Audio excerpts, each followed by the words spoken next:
आपने देखा होगा कि मीडिया में ऐसा कहा जा रहा था कि इस साल मार्च अप्रैल में ही भयंकर गर्मी पड़ेगी, लेकिन मार्च में कई जगह पर टेम्परेचर सामान्य से कम रहे।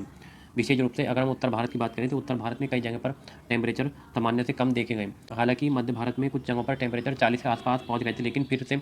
उत्तर पश्चिमी हवाएं चलने के कारण टेम्परेचर नियंत्रण में आ गए। अप्रैल मई में भी सामान्य गर्मी पड़ने की संभावनाएं दिख रही हैं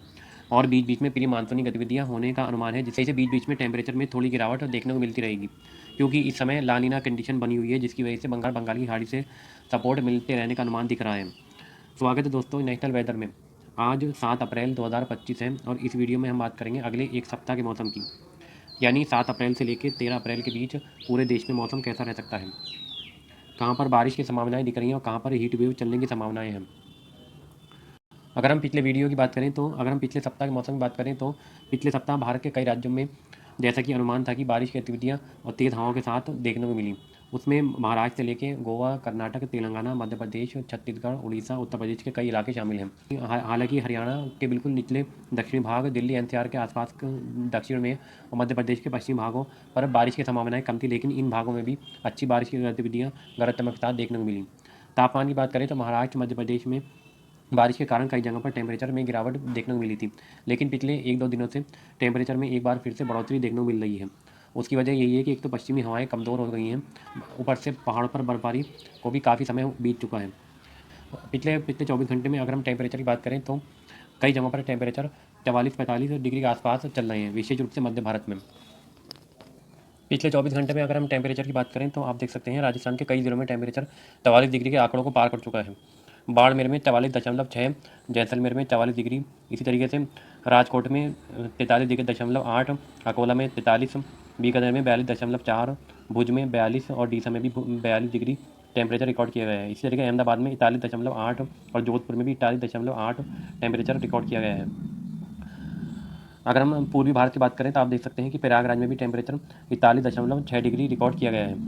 नागपुर में 41, नागपुर और निज़ामाबाद में 41 डिग्री टेम्परेचर रिकॉर्ड किया गया है। इसी तरीके गुना में और पीबीओ रायपुर में 40.6 डिग्री टेम्परेचर रिकॉर्ड किया गया है। वाराणसी में 40.5, बिलासपुर में 40.4 और डाल्टनगंज में 40.2 डिग्री, इसी तरीके हमीरपुर 40.2 डिग्री रिकॉर्ड किया गया है। उदयपुर में 40.2, अजमेर में 40 डिग्री, चूरू में भी टेम्परेचर 40 डिग्री रिकॉर्ड किया गया है। यानी कि अगर हम कुल मिलाकर कहें तो चाहे वो उत्तर भारत हो या मध्य भारत या पूर्वी भारत, सभी जगहों पर टेम्परेचर 40 डिग्री के आंकड़े को पार कर चुका है और आने वाले दिनों में भी टेम्परेचर यहाँ पर और बढ़ने की संभावनाएं दिख रही हैं, क्योंकि एक सर्कुलेशन राजस्थान के ऊपर बनेगा और एक सर्कुलेशन आने वाले दिनों में झारखंड और बिहार के ऊपर बनेगा, जिसकी वजह से बंगाल की खाड़ी की हवाएं पूर्वी भारत के रास्ते उत्तर भारत तक पहुँचेंगी। इस वजह से पंजाब से लेकर उत्तर प्रदेश, बिहार, झारखंड, पश्चिम बंगाल, इन सभी इलाकों में हवाओं में नमी बढ़ेगी और हवा में नमी बढ़ने की वजह से उमस भरी गर्मी इन इलाकों में परेशान करेंगी, क्योंकि हवा में जब नमी अधिक होगी तो पसीना सूख नहीं पाएगा और हमें गर्मी अधिक फील होगी। इसी तरीके से राजस्थान के हो या गुजरात, महाराष्ट्र, मध्य प्रदेश में उत्तर पश्चिमी हवाएं कमज़ोर पड़ गई हैं और यहाँ से दक्षिण की हवाएं मिलकर चलेंगी, जिसकी वजह से यहाँ पर हीट वेव चलने की संभावनाएं अगले 4-5 दिनों के दौरान दिख रही है। बढ़ते हुए टेम्परेचर के बीच बारिश भी कई जगहों पर रिकॉर्ड की गई है। पिछले 24 घंटों के दौरान बारिश की गतिविधि पर निगाह डालें तो आप देख सकते हैं तिरुवनंतपुरम में 50 मिलीमीटर की भारी बारिश रिकॉर्ड की गई है। इसी तरीके से अंडमान पोर्ट ब्लेयर पर 50 मिलीमीटर की बारिश, कोचीन में 35, पांडिचेरी में 18, पंबन में 17, काकीनाडा में 12 मिलीमीटर, टोंडी में 12, उत्तर लखीमपुर असम में 9 मिलीमीटर की बारिश रिकॉर्ड की गई है। इसी तरीके से गुवाहाटी में 8, तोनी में 8, मिनीकॉय में 8 और डिब्रूगढ़ में 7 मिलीमीटर की बारिश की गतिविधियाँ देखने को मिली। इसी तरीके से इम्फाल में भी 6 मिलीमीटर की हल्की बारिश की गतिविधियाँ हुई। अगर हम इस सप्ताह के मौसम की बात करें तो इस सप्ताह उत्तर तथा मध्य भारत में टेम्परेचर में बढ़ोतरी देखने को मिलने वाली है, जिससे राजस्थान, गुजरात, मध्य प्रदेश के कुछ भागों पर हीट वेव चलने की संभावनाएं दिख रही हैं। हरियाणा और दिल्ली में भी हीट वेव जैसी कंडीशन बने रहने की संभावना है। इसके अलावा दक्षिण भारत से लेकर पूर्वी भारत तथा पूर्वोत्तर भारत और पंजाब से लेकर उत्तर प्रदेश तक बारिश की गतिविधियाँ तेज हवाओं के साथ, गरज चमक के साथ देखने को मिल सकती हैं। अब अगर हम आज यानी 7 अप्रैल के लिए मौसमी सिस्टम की बात करें तो एक WD इस समय कजाकिस्तान के बिल्कुल उत्तर में बना हुआ है और उसका सर्कुलेशन राजस्थान और पाकिस्तान के एडजॉइनिंग भाग पर देखा जा सकता है।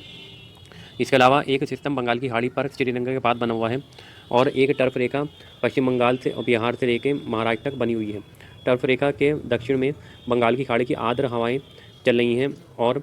ये हवाएं पश्चिम बंगाल, बिहार से टर्न होकर उत्तर प्रदेश के रास्ते पंजाब तक चल रही हैं, यानी यहाँ पर पूर्वी हवाएं उत्तर प्रदेश से लेकर पंजाब, हरियाणा, दिल्ली तक देखी जा सकती हैं।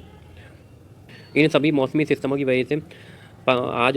जम्मू कश्मीर, हिमाचल और उत्तराखंड के ऊंचाई वाले इलाकों में बहुत हल्की बूंदाबांदी देखने को मिल सकती है। लेकिन ज़्यादातर इलाकों में मौसम साफ और शुष्क रहेगा। बहुत हल्के फुल्के बादल जम्मू कश्मीर, हिमाचल और उत्तराखंड के ऊंचाई वाले इलाकों में दिखाई दे सकते हैं। मैदानी भागों की बात करें तो सर्कुलेशन का कोई भी असर पंजाब, हरियाणा, राजस्थान, गुजरात या उत्तर प्रदेश, मध्य प्रदेश के इलाकों पर दिखाई नहीं देगा। हो सकता है शाम के समय कुछ बादल उत्तर प्रदेश से लेकर मध्य प्रदेश के बिल्कुल उत्तरी भाग और पंजाब, हरियाणा के ऊपर दिखाई दे जाएँ, क्योंकि सर्कुलेशन की वजह से जैसे ही जो शाम होगी तो उस समय कुछ बादल राजस्थान के उत्तरी और पंजाब के दक्षिणी भागों पर दिखाई दे सकते हैं। इसके अलावा लगातार आर्द्र हवाएं बांग्लादेश के रास्ते बिहार के पूर्वी भाग और पश्चिम बंगाल तक पहुंच रही हैं, जिसकी वजह से हल्की फुल्की बारिश की गतिविधियां 7 तारीख को बिहार के पूर्वी भागों से लेकर पश्चिम बंगाल के उत्तरी भागों पर दिखाई दे सकती हैं। अगर हम दक्षिण में चलें तो उड़ीसा, तेलंगाना से लेकर महाराष्ट्र के बिल्कुल दक्षिणी भाग, गोवा, कर्नाटक और केरल, तमिलनाडु पर हल्की बारिश की गतिविधियां शाम के समय गरज चमक के साथ इन इलाकों में हो सकती हैं। पूर्व उत्तर में असम, अरुणाचल के ऊंचाई वाले इलाकों, मणिपुर, मिजोरम, मेघालय में भी हल्की बारिश की गतिविधियां दिखाई दे सकती हैं।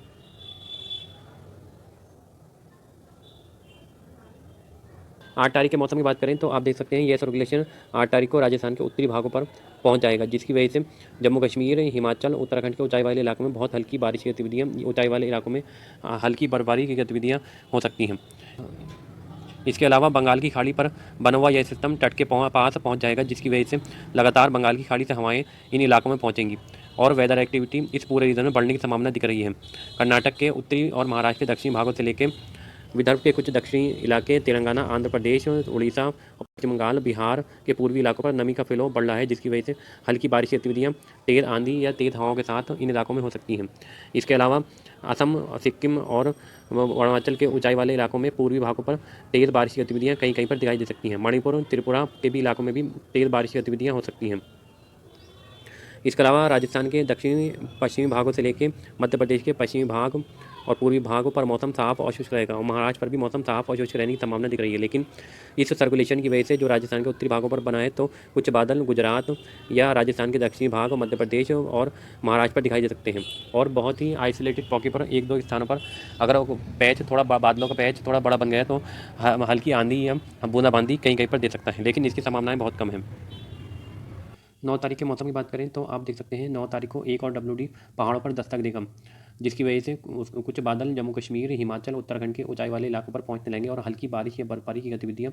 इन बादलों से हो सकती हैं। इसके अलावा मैदानी भागों में राजस्थान के पश्चिमी भाग, जैसलमेर, बाड़मेर से लेकर हनुमानगढ़ और गंगानगर तक कुछ हल्की बारिश की गतिविधियां आंधी के साथ देखने को मिल सकती हैं 9 तारीख की शाम को। इसके अलावा लगातार बंगाल की खाड़ी की हवाएं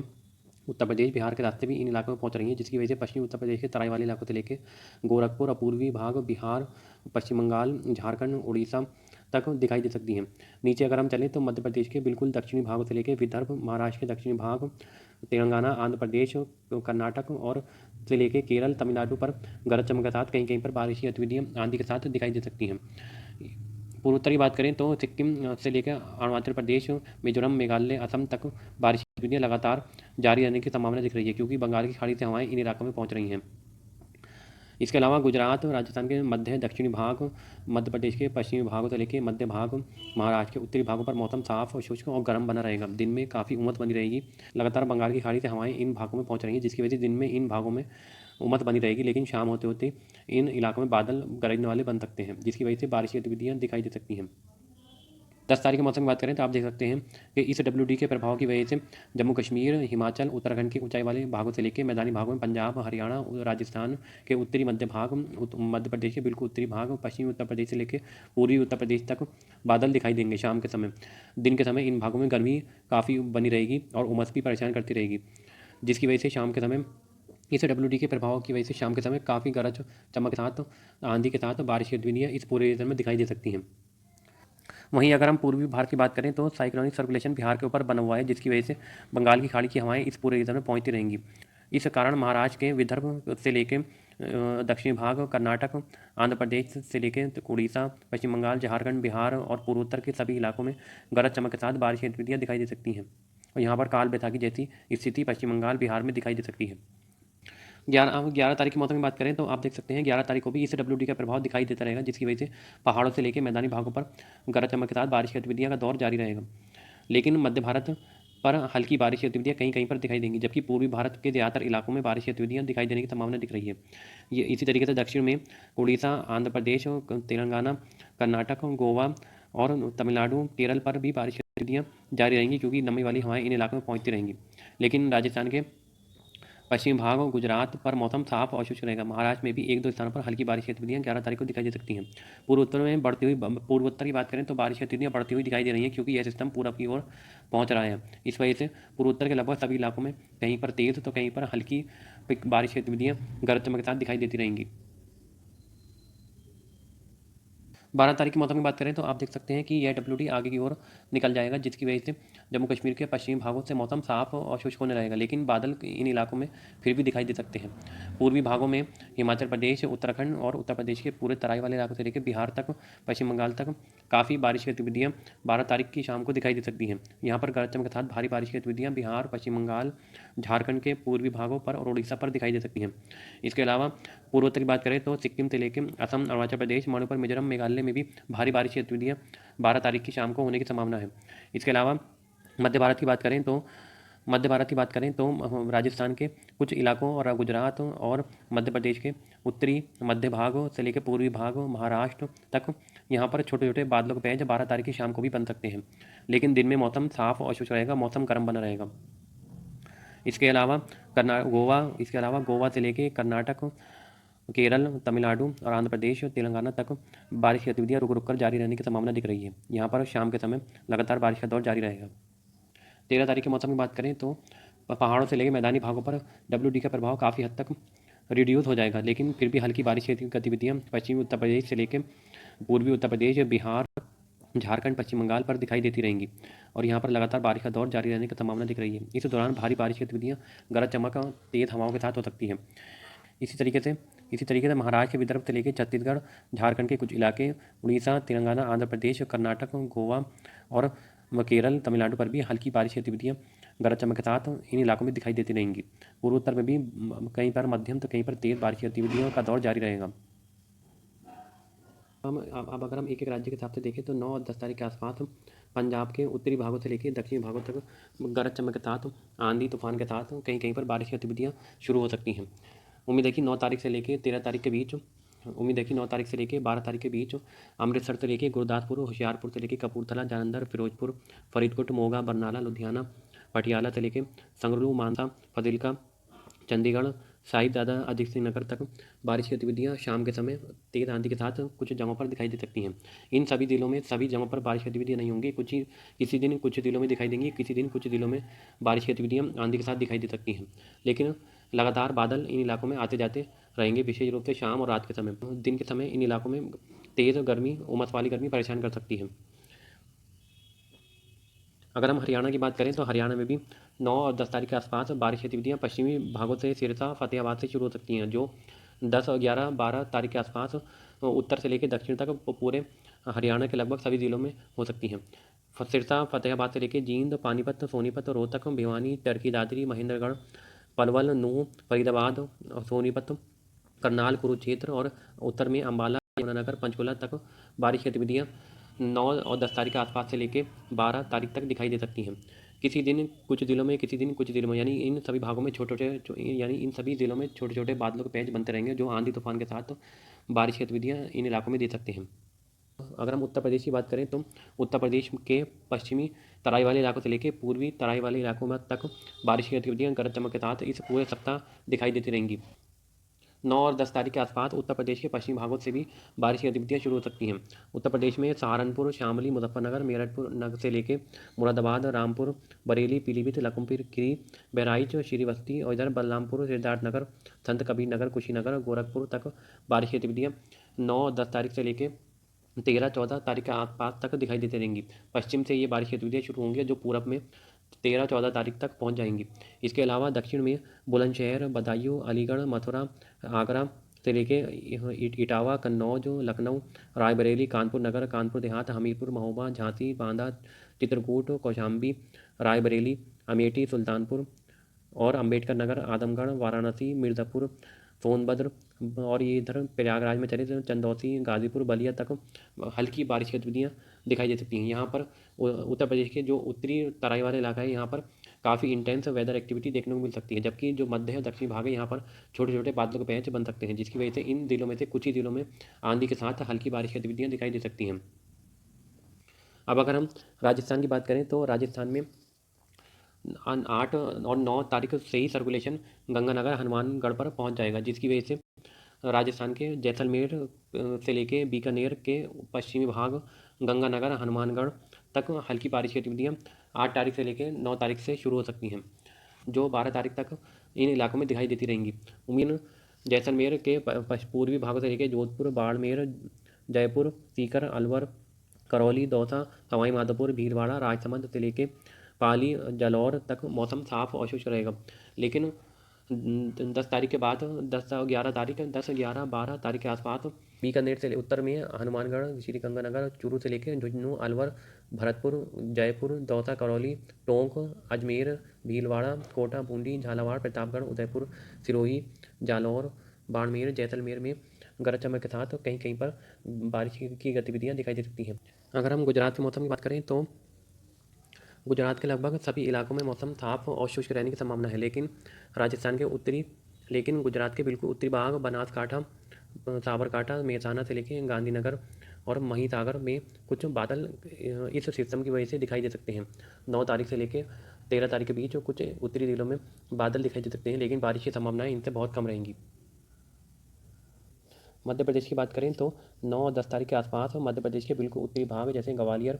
मुरैना, दतिया से लेकर शिवपुरी, अशोकनगर, गुना तक हल्की बारिश की गतिविधियाँ दिखाई दे सकती हैं। मध्य प्रदेश की बात करें तो 9 और 10 तारीख के आसपास सर्कुलेशन क्योंकि राजस्थान के पूर्वी भागों पर पहुंच जाएगा, जिसकी वजह से बहुत हल्की बारिश की गतिविधियां गरज चमक या तेज आंधी के साथ ग्वालियर, उसके आसपास शिवपुरी, मुरैना, दतिया, भिंड, दतिया और अशोकनगर, गुना पर दिखाई दे सकती हैं। इसके अलावा 11 तारीख से लेकर 10 और 11 तारीख से लेकर 12 और 13 तारीख के बीच मध्य प्रदेश के मध्य भागों से लेकर जैसे विदिशा, भोपाल, राजगढ़ और इधर पश्चिम में नीमच, रतलाम, झाबुआ से लेके इंदौर, देवास, सीहोर, शाजापुर, खरगोन, खंडवा, पूरब में सागर, दमोह, कटनी, शहडोल, उमरिया, सतना, पन्ना, छतरपुर, रीवा, सिंगरौली, अनूपपुर, बालाघाट, सिवनी में बारिश की गतिविधियाँ तेज आंधी या गरज चमक के साथ दिखाई दे सकती हैं। पूर्वी मध्य प्रदेश में बारिश की संभावनाएं अधिक हैं, जबकि पश्चिमी मध्य प्रदेश में बारिश की संभावनाएं कम हैं। यहाँ पर इंटेंसिटी थोड़ी कम रहने की संभावना दिख रही है, लेकिन पूर्वी मध्य प्रदेश में अच्छी इंटेंसिटी कई इलाकों में दिखाई दे सकती है, जिसकी वजह से फसलों को नुकसान भी पहुँच सकता है।